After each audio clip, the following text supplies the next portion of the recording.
Week 2. I don't have words really. Honestly, my voice is a little bit screwed up. Like, it doesn't sound like it, but it is. Today was insane. Like, we just had probably one of the best regular season games ever that just finished, and a bunch of other amazing finishes. How are you doing, Brandon, after today? Pretty good. Would have preferred some of the other games to go differently. Would have preferred some stuff, but we'll get into that. Um, Yes. I caught the ending of Sunday Night Football tonight, which was, you know, Ridiculous. giant, just the giant nuts on Harbaugh to go for it. Also, I just got a report that was all Lamar's decision. Well, I mean,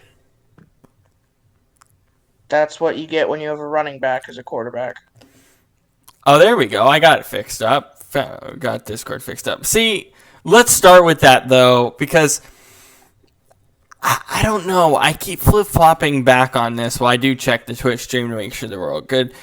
I don't really know what to do with Lamar if I'm Harbaugh. Like, they seem to just be all in on, like, you know what? Let's just run the offense, do some RPOs, do some read options. Let's run the ball with Lamar. Let's run the ball with our running backs, our tandem of running backs. And on top of that, let's also let Lamar do really good on the play action. Like, let's have a bunch of play action plays where he can throw the ball. And it works. Like, it really does work. And they're not worried about him getting hurt. They're just going to continue to do it because it appears it's the only way that offense can be truly successful. Do you agree? Yeah. Well, it's the same thing we've seen year after year. Um, and maybe at this point, I just have to say, oh, he's not going to get hurt. But like, maybe at this point, Yeah. I don't know. Because like they're not going to be successful just letting him sit in the pocket. They're not going to win that way. They can't win that way. That's not what this offense is built So off of. They can't win that way. yeah, They just can't. So, like, yeah, what do you, like, you can't do anything else because this works. right. It's like, I guess the question is this formula a Super Bowl formula? This iteration of it this year? And maybe it's too early to tell, and probably it is. I feel like it's super early to tell. We don't know what's going to happen in the next, 12, 13 weeks, or however, we have many more weeks than that. But it's like, do you believe this is a Super Bowl formula or not right now? Because right now I'm lukewarm on it. I don't really know. But we got 2 weeks of us being like, yeah, no, this is real, this is something, but is it a Super Bowl formula? Yeah, I don't think so. Why do you not believe that? Just eventually, someone's going to realize that, like, you know, if you spy him, you put your fastest guy on him, you spy him, and boom, it's like, oh, hello, get tackled. It's like, oh, you're gonna run, you get hit. I mean, I hate to go back to it, but like, you remember what happened in 2017 when teams started putting a spy on Russell. That they did that whole season, and like, he couldn't do anything. This also brings me back to another thing that I thought about today. Does defense even matter in the NFL anymore? Not really. Like, does it really matter? I mean, hell, like you saw so many teams today nearly come back from the brink without having a good defense, and they won just off their offense. Like, let's Seahawks Titans all offense. Yeah, Seahawks Falcons, nearly Bucks. won that game. All offense. Falcons, Bucks, all offense. Vikings, Cardinals, all offense. What else? Rams, Colts, virtually all offense. Bills, all offense. Obviously, they scored 35. The Giants in Washington on Thursday, all offense. Like, it also makes me wonder, like, realistically, if this is the way the season's going to go, the team that's going to win the title is going to have the best defense. It might even be that simple. But I don't even know who that is yet. Because it seems like nobody cares. Yeah. So, oh my goodness. And as for the Chiefs right now, like, what's new? This is what we've seen. This is what they are. They don't have anyone fast to stop Lamar Jackson. I don't know many teams have anyone fast enough to stop Lamar Jackson. I mean, what do you make of Kansas City right now? Same thing, Yeah. just doing their thing. Yeah, I mean, it's the same stuff as always. It's just like, all right, we're just going to throw the ball with Mahomes. We're going to make stupid plays. And they fit in an offensive style of football in games like this, and that's why it's amazing. But I don't know. I don't know what to make of the Chiefs because their defense is terrible. Ravens, same thing. Defense is terrible. Like, it's just, what are we supposed to do? Like, I'm trying to figure out which team has a good defense, and I'm like, okay, the Bucks probably do still. I still think they're top 5. I think we understand that the Steelers are there too. Bills probably. I mean, oh jeez, I don't even know. Like, do you have a ranking for defenses in this league right now or no? Not really. It's an absolute mess. I think that's the biggest thing that we saw today was just offensive football all over the gaff, and it's going to be interesting because it could be that for the next month. It might change in November when we get worse weather. How is that going to affect these games? But as for right now, like, we're just going to keep seeing it, and it's crazy. Let's go to that Seahawks-Titans game. So first off, do you believe that Julio Jones' non-catch was a catch? Well, the rules are the rules. He caught it. The rules are the rules. He had 1 foot in, 1 foot out. I thought he had both feet in clearly. By the definition of the rule book, when you're going out forward, you can keep your toes in. But if you're going out backwards, you have to have both your feet in. I looked it up after the catch. Now, that's interesting. That's such a weird stipulation. Is it ridiculous that you have a different stipulation for front and back? But wasn't he going forward, or was he actually going backward? He was falling backwards. That's so weird. I mean, it kind of makes sense because I think the toe tap came from the toe tap rule came from the Packers Cowboys game. Right. And how stupid that was. But like, I don't know. It was a nice catch. I still feel like it should have been a catch. I thought it was ridiculous. I think the more ridiculous moment of the day was the fact that the Seahawks Titans game showcased just how stupid the NFL's taunting rules are. Oh my! It wasn't even that game. It was the Bengals game earlier today. Yeah, like Bengals Bears was also like stupid. Like, continue on the taunting thing because I'm honestly so pissed off. Like, it's like, what are you like? It's literally why people call the NFL the no fun league. Like, it's just, I don't know, man. Like, I want to see my team hyped up. I want to see my team have a little bit of swagger. I want to see these players have some swagger. If you make a big play, yeah, you should be able to stand there for a second and go, what? Yeah. You got wrecked, son. Like, shoot. You know. So, the perfect example I have of this is Bengals Bears. Because there was so much happening today Right. that I have to rack my brain and go back. But I believe it was like one of the Bears corners. I hope I'm getting the game right. If I'm not, the play's still the same. He makes this great play. It might have been on like third or second down. He makes this great play and like basically, stops the defender or stops the receiver from catching the ball. And literally all he does is this. He just does this, and he looks at him directly and does this, and then they call taunting. I'm like, Right. in what year in the NFL have we ever called taunting for a player looking at another guy and going, never? It makes no sense. We've never done that in the history of this league. Like, why is it so bad that these guys can celebrate? Isn't the point to promote your players?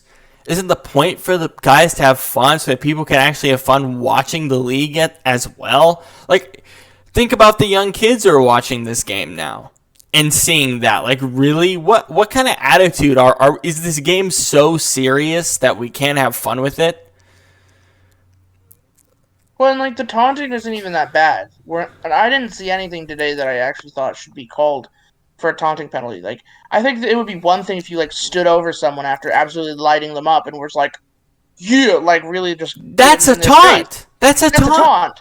Well, like the stuff I saw today, none of that I would call a taunt. Like it was stuff like, and I saw someone tweet like, "Oh, DK needs to learn better," and I'm like, I'm sorry, no, the refs need to learn better because DK's out here showing some emotion, like not being a puppet, like he's, I don't know. I've lost the plot here with the league office because when I saw this rule originally, I was like, okay, and we saw it in the preseason, I was like, this is way too strictly enforced, like the frick. And to think about when we started doing these post shows, what was it, 2 years ago, or actually no, last year? Was it? Yeah, well, last year, even, I think this was 2 years ago when we started doing the show. That year, they actually promoted celebrations and said, yeah, go ahead and celebrate. Right. And now, 2-3 years later, we're just going to go back to where we were before, and we can't, like, what has changed? Well, no. See, they can still do celebrations. They just can't, they can't individually taunt another player after the play by getting in their face or something. But that's not what we saw today. We saw guys just having emotion after a play, right. And it's like, flag. Preparing taunting. For what? Like that's for what? For having emotion. It's the dumbest thing in the world. And I'm just like, for all the great games we saw today, that was just so frustrating. I was like, you gotta be kidding me. And not to mention that the refs today weren't even that great overall. Yeah. Like, there were a lot of calls that I didn't like. It was just an absolute mess from an officiating side. I think that they're going to have some reports over the next few days on the officiating this week, because I think, don't they do weekly reports still? Yeah. I think I want to deep dive into those weekly reports and what the heck went on this week, because the officiating was brutal. And I know they have a new replay. They have new guys in the replay center, and I get that. And I understand that it's like these crop of officials. This is obviously not entirely true, but from a technicality standpoint, when you're shifting the people in the replay booth in New York, or the replay center in New York, the way that they make calls changes. Basically, the way that they call flags, the way that they review plays. All of that changes, and what's happened is it's changing in a way that I kind of hate to say it, and I don't know if you agree with me. It feels like they're changing it for a 60-year-old, for audiences of people who are 60 years old and not 20 and 30. I mean, they're trying to keep their old audience, and they're trying not to, you know, unlike the NBA, who's trying to like bring in the younger audience. Uh, The NFL has always had this middle ground of audience, right? Of like, we can go both ways and we don't piss people off both ways. And obviously, people are going to watch these games anyway. They get the most ratings, whatever. But there seriously is a level to A, don't overstep all of this so that it goes in one direction. There's a level of we need to keep this as straightforward as we can, at least from an audience perspective. And the games were amazing for the audience perspective, but the way the game was officiating felt really old and outdated. yeah. And it was exhausting. Let's talk about some of the other games here, of course, as we're going through it. Vikings Cardinals was amazing. All right, go ahead. I'd like to just go back to the Chiefs Ravens game for just a second, because Yeah. Shield Kapadia 11 minutes ago tweeted, through 2 weeks, the Chiefs defense ranks last in the NFL, according to True Media Sports expected points added per play model. That's accurate. And you know what? It's accurate from an eye test standpoint. You can tell how bad this defense is. Yeah. Because realistically, the only player that's even remotely noticeable week to week is Tyrann Mathieu. Yeah. Like, that's accurate even from an eye test standpoint. That's not a Super Bowl team, if that's the case. Like, it is, obviously, because of that offense. But, like, as I talked about, like, it's if they get to a Super Bowl or they get to an AFC title game even, I'm even willing to go that far. They get to an AFC title game, like, bro, like, this is... You're going to lose because of your defense. Like, you lost today because you didn't give a crap about your defense. I mean, obviously the Ravens could have done the same thing, and I would have said the exact same thing, but still. Like, it's terrible. Like, it's horrendous, and honestly, it seems like they don't even care. Because, I mean, what are they supposed to do? They spent their cap on, as you talked about, Mahomes and that offensive line. They don't have any money to spend on that defense. So what do you want? What are they going to do? You know. Yeah. This Vikings Cardinals game was probably other than the Sunday night game, this was my favorite game of the day. My God. I mean, honestly, I'm willing to say the Vikings offense is actually good after 2 weeks. I mean, yeah, they didn't play amazing opponents, but jeez. I mean, Kirk looks comfortable. They're trusting him to throw the ball around. Dalvin Cook is going to be banged up for a few weeks. I mean, is this the most... After last week, me saying, like, oh, I don't know what to make of their offense, so this week being like, you know what, yeah, this offense is actually really good. Like, is it fair for me to say that in your mind? Even though their opponents weren't that good defensively, like, is it fair to say that, like, hey, Kurt's got this ball rolling on this offense? It's not just about Dalvin? I don't know. I need to see a couple more games. Mm-hmm. Like, yeah. Yeah. I mean, it's hard when I look at other teams and I'm like, oh, their offense is so good and they played the same type of competition. I have to give the credit to the Vikings too. Like, I can't just sit here and say, oh. Kyler also, and we talked about Kyler Murray, and I'll let you kind of speak on this a little bit. Kyler, yes, had a great game, but those 2 picks were ugly. Like, it seems like in these shootouts, he always has like 1 or 2 picks that just look ugly. Yeah.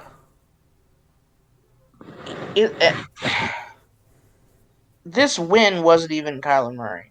You know? Like, Mm-hmm. I think this win was like... Rondale Moore, this receiving core making Rondale plays. Moore, receiving core, kicking being good. The fact that, you know, Minnesota wasn't clutch at the end. Yeah, they missed a 37-yarder, which was really ridiculous. So I don't know. It's also like that. The Cardinals at the end of the first half also kicked a 62-yard field goal. If they didn't make that kick, they would have lost this game.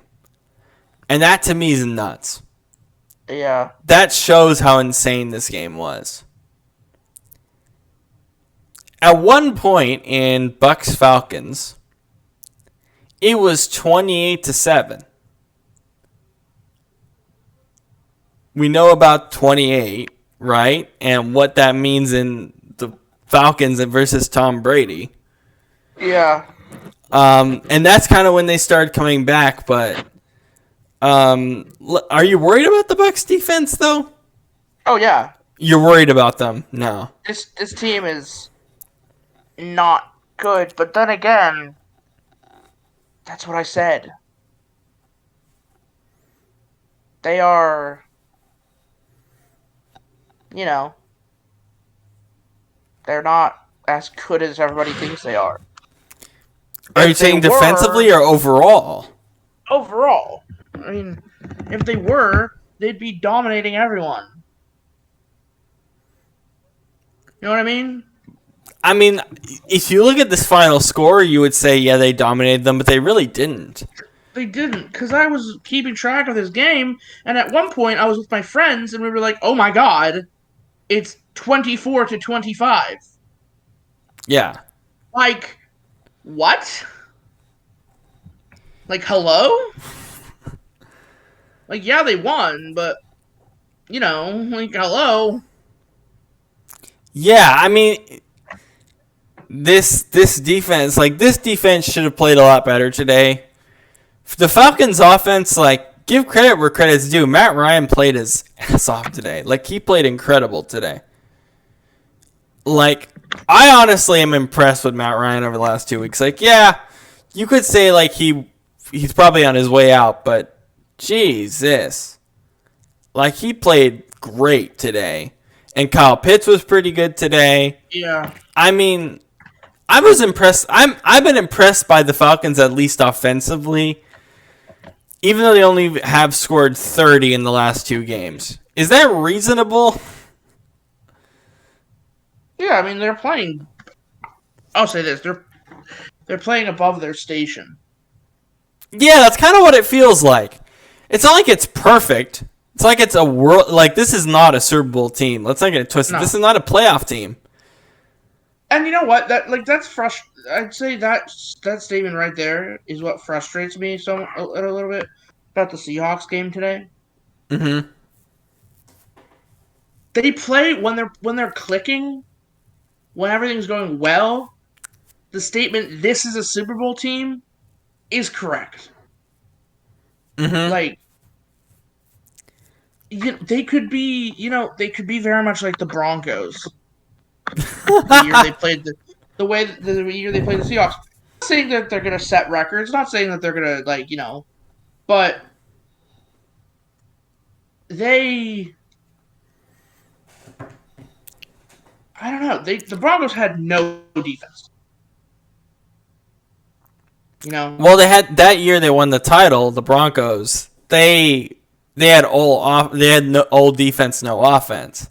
Probably one of the last few teams that did. But obviously, yeah, with that Broncos team, with the Seahawks game, that was with that Broncos Seahawks Super Bowl. That was basically it. It was number 1 offense versus number 1 offense. Right. Versus number 1 defense. You mean? Oh yeah, but still, I mean, yeah. Continue. So I don't know. That's kind of my takeaway from the game today. I think they played well. I think they're still... I don't know. I get the sense that the Seahawks are still relying on teams to overcommit and then bombing the ball down the field. That's really all their moments today and then the last 2 weeks for the Seahawks. Going back to that game really quick, and I should touch on the Titans before I forget too. But that the highlight, the plays that we identified with the Seahawks the last 2 weeks were big catches by Tyler Lockett, which is But good. it's interesting though, because unlike before where the big bombs were like broken plays, this year I'm noticing they're like drawing them in. Yeah. They're drawing in the safeties and then breaking behind them and sending the fast guys to break behind and be like, bye, see you later. Yeah, Like there we're was going to that speed one over top. play. There was that one play where they just absolutely broke the broke the safeties, and just like had, I think it was was it the guy from Florida who he Yeah. drafted last year? He just boom went past both his guys and was wide open behind the safeties. Just nobody, nothing. Like I need to the ask one you this, though. Go I'll ahead, say this continue. before you go. The one play I would say broke this game was the 60-yard run for a touchdown by uh um Henry? Henry. Yeah. I say if we don't have that run, they don't have the ability to really catch up. I think two things with Seattle. One is there's part of me that feels like they are now over reliant on the deep ball. A little bit. And like there was one play in the fourth quarter where Russell's literally throwing that exact same ball that was a touchdown to Tyler Lockett. Literally that exact same ball, but it was double covered. And he just threw it anyway. Yeah. I was like, oh my God, are you serious? Well, that was nearly a touch. I mean, he threw it, and it was the one time they broke it up, and I was like, well, he could have added the touchdown on that. Like, right, but like you're being double covered. Like there's no point to make that throw. And then two is I think honestly like this Seahawks defense is terrible. Like I wouldn't it's say bad. terrible. It's really bad. Yeah. And it's not like I continue to flip back on the Seahawks because I still feel like they're a contender. Like I'm trying not to overreact to what we saw, but I continue to like have moments every season, and this is my first one of this season where I'm like, all this team really is a divisional round team, and it's because of the defense. A hater, like. And like, but see, this is my point. This every year. You don't do it to any other team. You literally went with Arizona for the entire season, saying which was dumb last year that they were going to be a playoff team. When I kept telling you, like, bruh, they're not a playoff team. Right, but see, this is my point. I think that is an overreaction now. You have some faith in them, man. Like it's the second week. Right, that's what I'm saying. I think that's a true overreaction.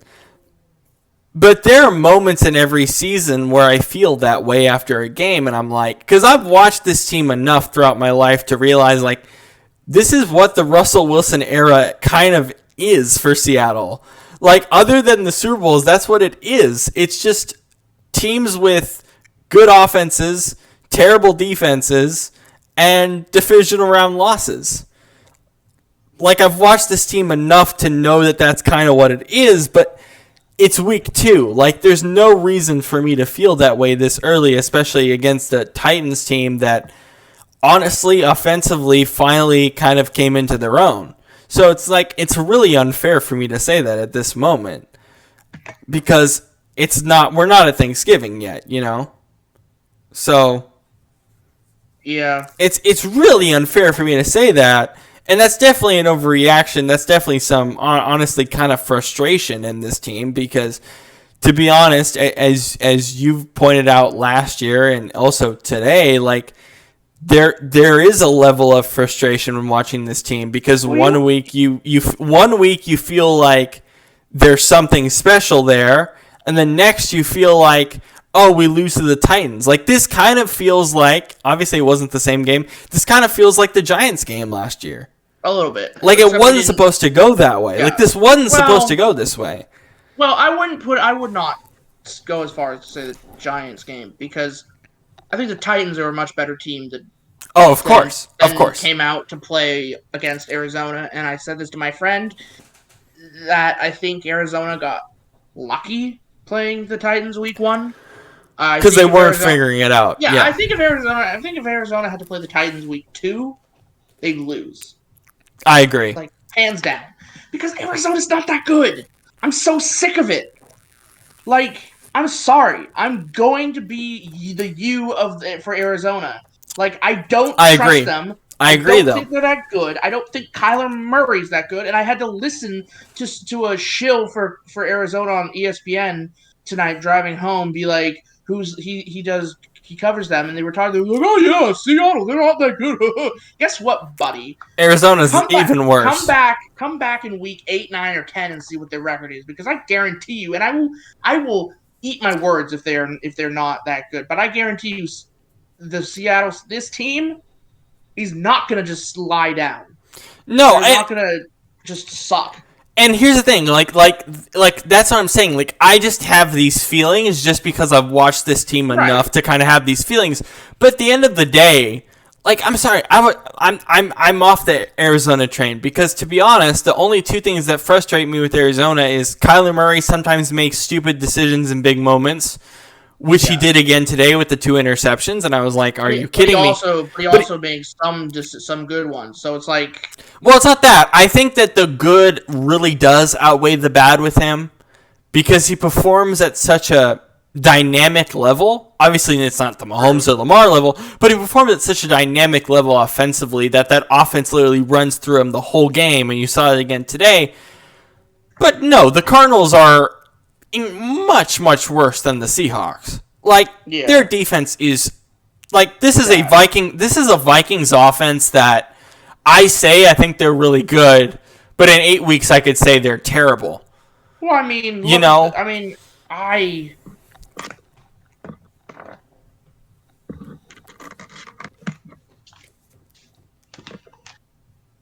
switch up the mics. Yep. If we don't beat, I'll say this: if we don't beat the Vikings,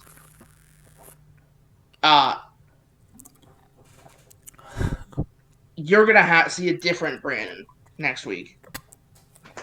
Are we playing the Vikings next week? Yeah. Oh, shoot. That's gonna be interesting. You know, that's a game that we just we have no business losing that game. Right. Like, they don't have their best wide receiver anymore. They don't have half their team's hurt. Like, yeah, we'll see what happens with Dalvin and all those guys. Now, but I will my last word on the Seattle game. I don't think Russell will ever hear this, but if he does, I got one thing to say to Russell Wilson. I have been your biggest defender on this show. That's accurate. Your biggest advocate. But my dude, if you're going to talk shit and you're going to act like you are the biggest man on campus in Seattle and you want all that money and you say, I'm only to stay if this happens, well, here's what that position puts you in. When you get in the position when it's first down and on your own 20 with 35 seconds to go, and you have the ball and all you need to do is take it to the 50 or the 40 to kick a field goal, I expect you to fucking get there. Yeah, and they didn't because get I'm today. I'm sorry, Russell, but god damn it, that is your job. If you claim to be this superstar quarterback, I mean, he's a Hall of Famer. Let's not get it twisted. Yes, you are a Hall of Famer, but you are a Hall of Famer. You are a superstar. You are the man in Seattle. But guess what? You've lost the ice in your veins. You've gotten comfortable. I need to see Russell of old. I need you to step up and win these goddamn games. Like, this is your job. Pause. You're acting like a Packers fan after last week, and we might see that again on Monday with Aaron Rodgers. I'm sorry, but, like, that's how I felt. Yeah. That's how I feel. Like, I don't care about any of the other game. I have very little. I don't care that they lost. I don't care about any of that. The one thing is, Russell spent so much time in the offseason being like, this is my team. This is this, that, and the other. This is the position you're supposed to step up and win the game, Russell. Especially against a team like the Titans, where you honestly should win if you're a contender. We got two bad, and you know what we got out of him? We got two bad throws and what should have been a safety to lose the game. Oh yeah, that I thought that was a safety when I watched it. I thought that was We the got closest thing to it. Terrible throws and a safety, except they called it a sack. Yeah, I mean he threw it away pretty well, so I wasn't upset. I was shocked. I was like, usually I'm used to seeing with Russell, at least we get to the 50 or the 40 and go for a kick. If that happens, like, okay. If we miss it, we miss it. If not, cool. We win. But you know what? Congrats to the Titans. We had the game well in hand twice. Yeah. Today. We had a 20-point lead twice today. I thought the game was over after, the second quarter, like middle of the second quarter or something like that? Honestly, going into halftime, I was like, it's over. I thought the same about a lot of these games. I thought that about the Falcons game too. And then they busted off that run. I was like, oh, okay, well, maybe it's not over. But, Titans deserve an A+ grade, especially Ryan Tannehill. No. A+ grade. No, because Ryan Tannehill, no. And here's why I say that. Because no. Here's why I say that. Because look, it's not perfect yet, but it's starting to click. And if you're a Titans fan, you want it to click. And if it clicks, boy, this offense is going to be dangerous. I'm not even kidding. True. It's going to be dangerous. Like, it's an A+ in that, like, it's an A+ in that, like, hey, finally, we're clicking here. It took a week, but we're clicking, and I think that's a good thing. I got to give you props. Sam Darnold? Woo! Oh my God.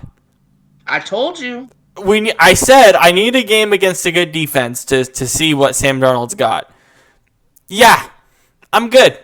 Man, I turned on that TV. I had Red Zone on this morning. Same. And boom, I had Red Zone all day. Right off the bat, Darnold takes the ball and just go boom, boom, boom, boom, boom, touchdown. And I was like, huh. Okay.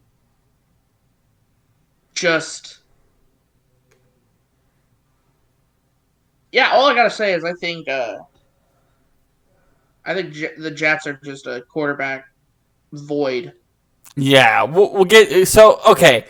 So I'll say this. I think looking statistically, so Sam Darnold 26 of 38, 305, 2 TDs and a pick.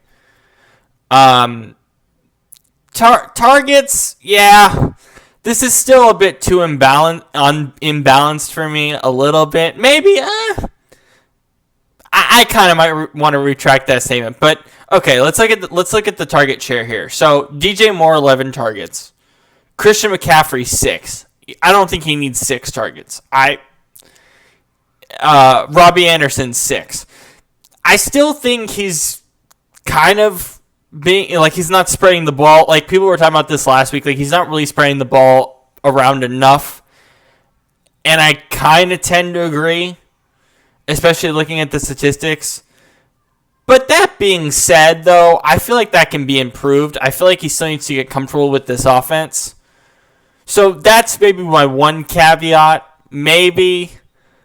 But regardless of which, I was impressed because this is a Saints defense that's really good. And for Sam Darnold to play that, regardless of what the target share was, it's really impressive. And I just think that this Matt Rule and this coaching staff has built an offense around him that I will say I think still needs to grow a little bit more, and I think he still needs to get comfortable a little bit more. But I think that also brings me to the Jets. And as you mentioned, that brings me to the Jets because it feels like Sam Darnold is relearning how to be a starter. And Zach Wilson might be in that spot in about 2 years because I'll let you continue on this, but I wrote in the chat, like, it doesn't matter who their coaching staff is. Like, they have a great coaching staff, obviously. It doesn't matter who they have as coach in that locker room. it's a quarterback death trap. I mean, okay, if I told you in the offseason Zach Wilson would go number 2 overall and have a game in week 2 of the NFL season that reminds you of Nathan Peterman, what would you tell me? Since it's Zach Wilson, I'd say probably. I'd say that's pretty accurate. Like, this was a Nathan Peterman game, and I'm not even exaggerating. Yeah, but he's like this. He's like he went to the Jets, and he had one season of being really good in college. Like, what did you really expect from him? I mean, I did not expect 4 picks.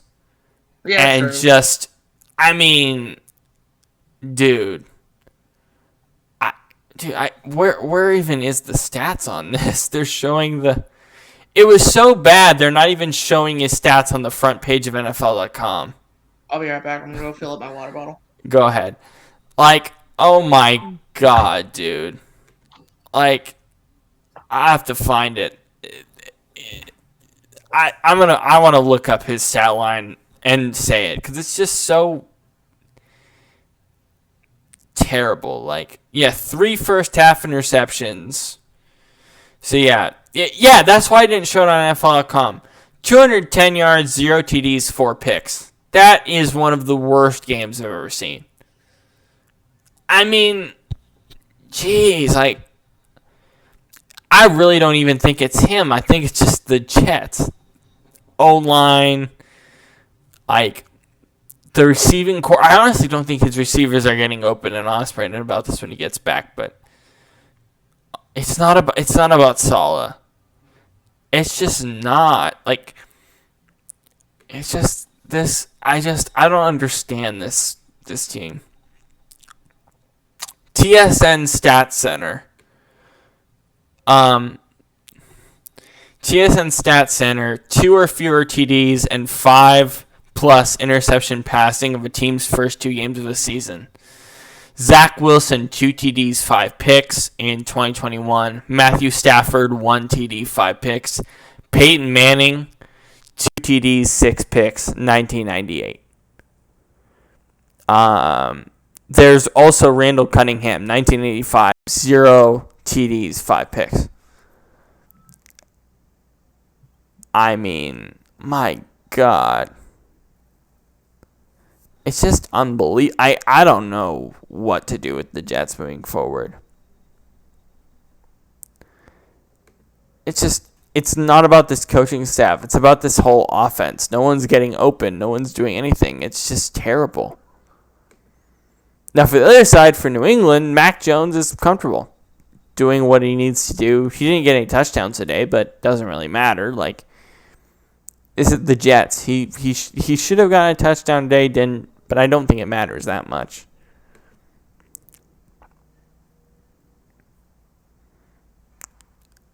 I mean, just unbelievable. Let's look even at the target share here. Braxton Berrios, 11. Elijah Moore, 8 targets, and basically nothing else. Freaking terrible.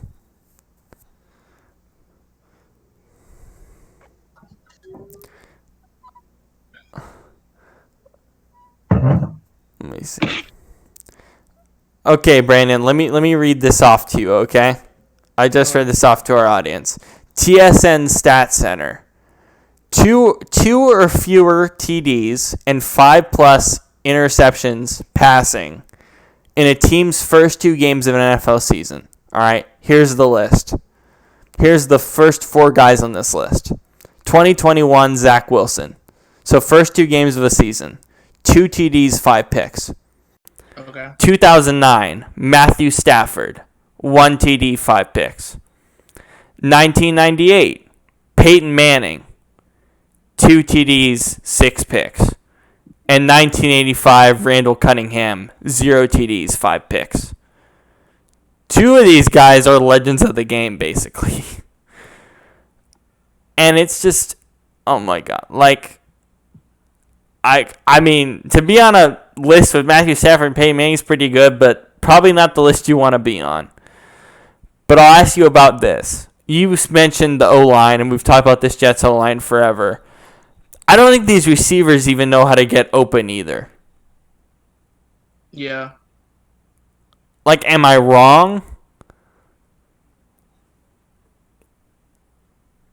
Like, he just has nothing. Yeah.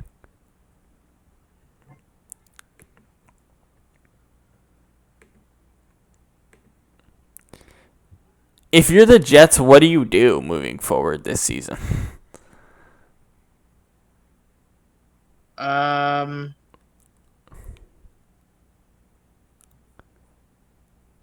Probably shut it down and say sorry to your season ticket holders and give them a refund. Probably. Like, Yeah. Like, shoot. All right. And then I also want to talk about another rookie quarterback that's been terrible as well. Trevor Lawrence has been terrible. oh man, hey Robert, do you remember what I said on the night of the draft? You can say it. What did you say? I said he was gonna be terrible in the NFL. And he's been horrible. I said first round successful quarterbacks don't do well when expected to start right away. There is a long history. And I originally said, oh, he won the Heisman, but then you were like, no, he didn't. And then I was like, yes, he did, but then he didn't. Devontae Smith won it over him last year. But here's the thing.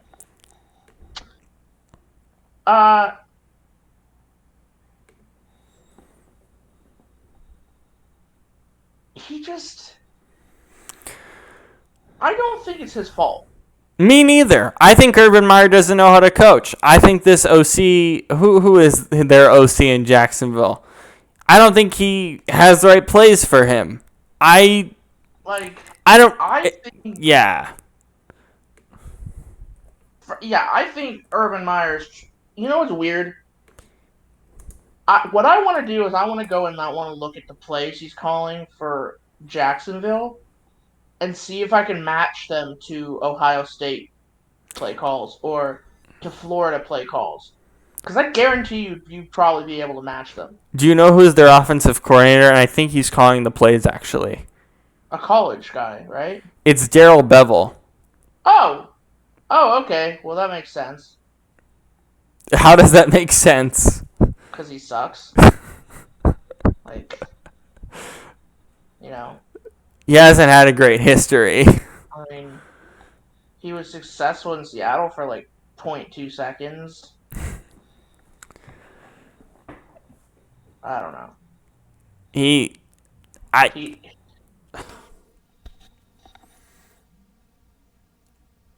Go ahead, sorry. I wasn't going to really say... He's just... This Jacksonville team is just... not great. I think I'm on the verge of saying they're the worst team in the NFL. Like they are I firmly believe they're the worst team in the NFL. Maybe the Jets are worse, but I think the Jags, when you have a guy as hyped up as Trevor Lawrence, you have Urban Meyer, the expectations are for you to do a lot better than what you did the first 2 weeks. And I don't think we're overreacting. I think this team is absolutely abysmal. And watching Trevor Lawrence is not going to be fun. Like, I think Fields, he was anxious today at times. And I think it showed. He was anxious in the preseason. But he's going to be fun. Who else? Who else am I forgetting? I feel like everyone else is going to be fun. But Lawrence and Wilson. I think Lawrence and Wilson are just going to be shake your head every week players. You know who I feel bad for, actually?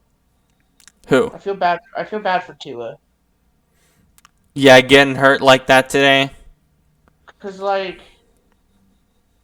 you know, he'd been improving somewhat.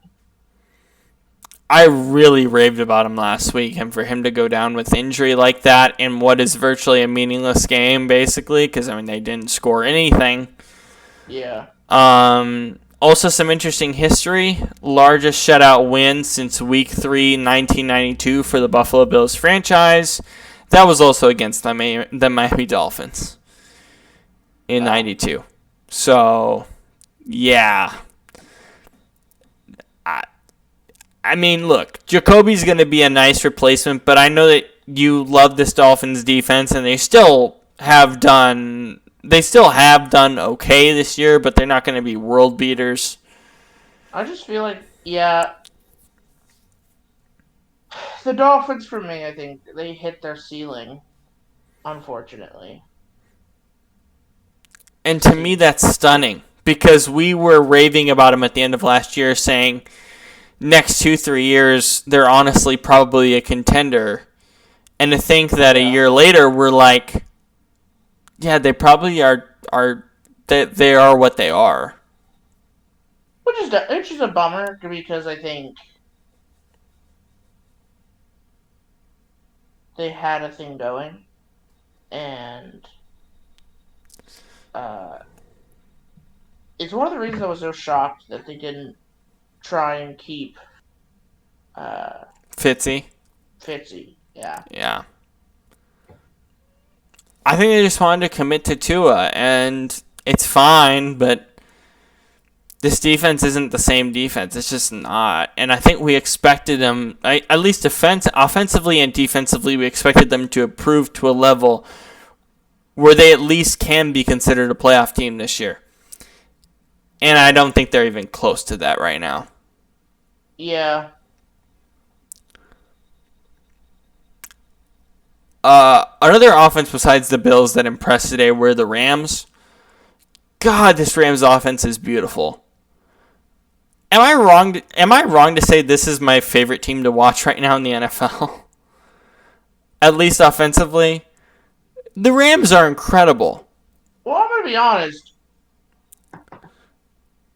Seahawks beat the Colts bad. Colts nearly beat Rams. Rams struggled against Colts. I don't know, man. I Like, I want to say this. What was the final score for that Seahawks game last week against the Colts? uh, I have to pull up what the final score I was don't because I know, don't at least remember. probably double digits, I think. It was 28-16. And when it comes to the Colts, Carson Wentz is fine. Like, he fits what they're doing. He got hurt again today, so we'll see what happens there. Probably not a good thing. There was a huge part of me that thought he was going to get hurt again this year. Like, he took a hard hit last week, and I thought he was done for, and he was okay, but... Oh, yeah, I thought he was out when he got sandwiched. Yeah, me too. And we'll see what the injury is more in depth tomorrow. But if Carson Wentz is not hurt for most of this season, the Colts are going to be nice this year. They're going to give some teams a run for their money. They already have, I think. I think even considering the Colts-Seahawks game, like, I was impressed with their offense.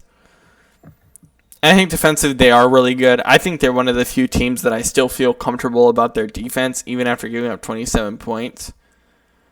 But I don't know what you're feeling about the Colts, and then also kind of where the NFC West is right now overall when it comes to the Rams position, because honestly I think we both know that this defense is very good in LA, but their offense is gonna be incredible. Yeah. I think, you know, I think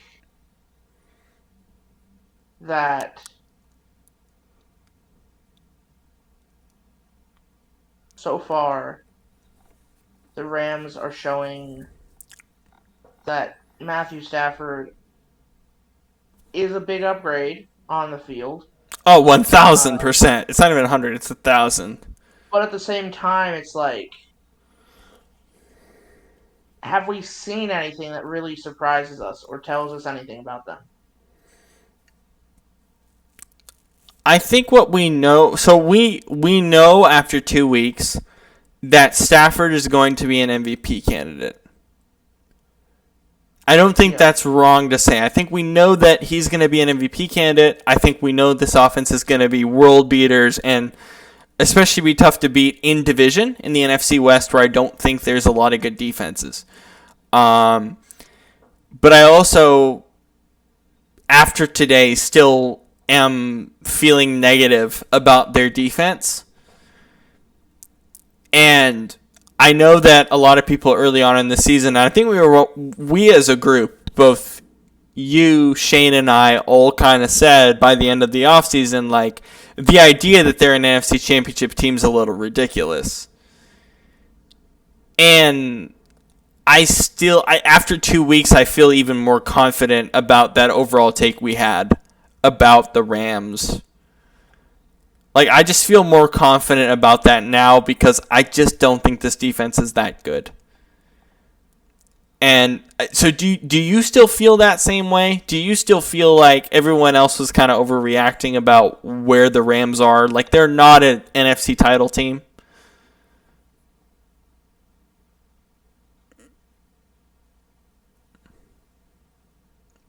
Are you good? I can't hear you through the mic. Yeah. Yeah. Oh, sorry. Go ahead. My mic kind of messed up for a second. Oh, it happens. Okay, go ahead. What do you think so you still don't believe the Rams are an NFC title team after 2 weeks? Oh, I think the Rams very well could be a NFC title team. I think right now, looking at the division, I think they're probably up there in terms of chances of getting there. But I also think it's really early to be giving teams, like, oh, they're going to go all the way, you know? Like, we could go into next week and we could watch, I don't know, we could watch Matthew Stafford snap his ankle. God forbid. God forbid, but like after what we saw today with all the QB injuries, like a lot could change. We could see something happen. Like, he was already holding his thumb. Oh my God! You just made me think about the thumb thing. Continue your thought, and I'll talk about the thumb thing. He was already holding his thumb in. I noticed this in Sunday Night Football, and even today, I noticed this morning there was times when he was throwing the ball, and he would then like go to the sideline. And he was holding his thumb, and I'm wondering how long is he going to get in the season with his thumb bothering him? The thumb thing, when I saw that today, and I forgot because we did actually see it on Sunday night last week too. There is something seriously wrong with this thumb. Like, the more I'm thinking about it, the more I'm like, oh, there is something seriously wrong with this thumb. Because he's holding it in a way that's like, people who aren't injured don't hold their thumb like that. I don't think he's... Okay, so based on what I can tell, I don't think he's in pain. I think he's just in discomfort. Well, you know why he's not in pain? He's probably getting Toradol shot into his hand. Maybe, but I honestly think it's just I think it's just uncomfortable because what's happening, and Sean McVay, they talked about this on the broadcast because Al and Chris obviously talked to Sean McVay and Stafford in the pregame meetings or whatever that they have, the production meetings, excuse me. And Al and Chris were talking about, like, what happened in camp was that Stafford threw a ball and he hit his thumb, hit the defender's helmet, and it, like, really messed up his thumb, and he was out of camp for, like, I think a week, or at least limited in camp for, like, a week and a half. And what happened was McVay put on the, like, what is it called? It's not even cotton. It's the thing that goes around the helmet, the cushions that go around the helmet. And that's normally reserved, I think, for, like, non-contact player. That's not something that's reserved in normal practices. But throughout camp, they literally made the defenders wear cotton on their helmets because they were so scared of him doing it again. And yet, in the 2 games that we've seen Stafford play as an LA Ram, every game he hits his thumb very hard on a defender's helmet. Yeah. And I don't know why this is happening, but it's insane. Well, you know what I think it is? Watch it next time you watch a game. Watch his follow through. Yeah, I have to take a closer look at it. It's really high. I can look. Let me look at it right now. He goes like this. He goes like that, and his thumb is sticking straight up. And so if a guy's coming through, it's like boom. Yeah, because he's kind of. I've seen it happen multiple times in his career. Mm-hmm. I'll try to see if I can find like a play of it here. Yeah, let me see. His follow through is just sharper, kind of like he's just trying to get it out a lot sharper, basically. At least that's what it looks like to me. Like I see what you're saying. It's kind of like he's doing an outward motion, but he's doing it a lot quicker. And it's not really release time as much as it is like he's just trying to, like, as you said, like kind of protect his thumb. Yeah, that thumb thing is so weird. I've never seen that before. And here's something interesting. This is from November 16th last year. Matthew Stafford avoided serious injury to his right thumb in a Sunday's 30-27 win over Washington.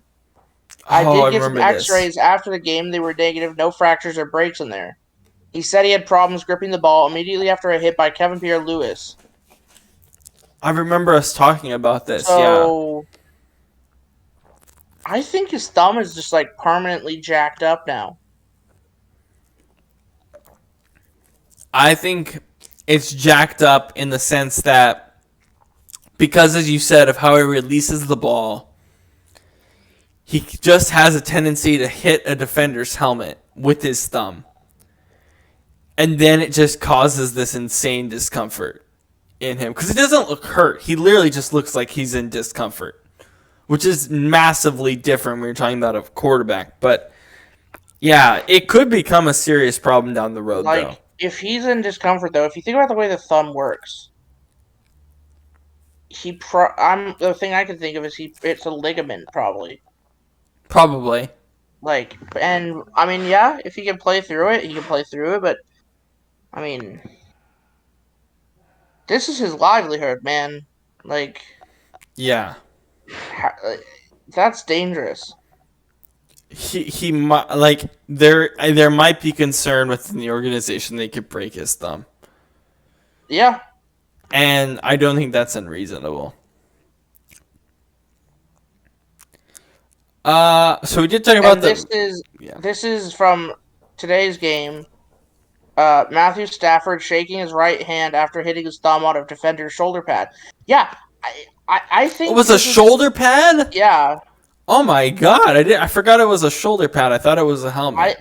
I think he just never healed from his injury. Yeah, in camp, yeah. Well, not even in camp. I don't think he healed from his injury back in last year. Probably, yeah. Because, like,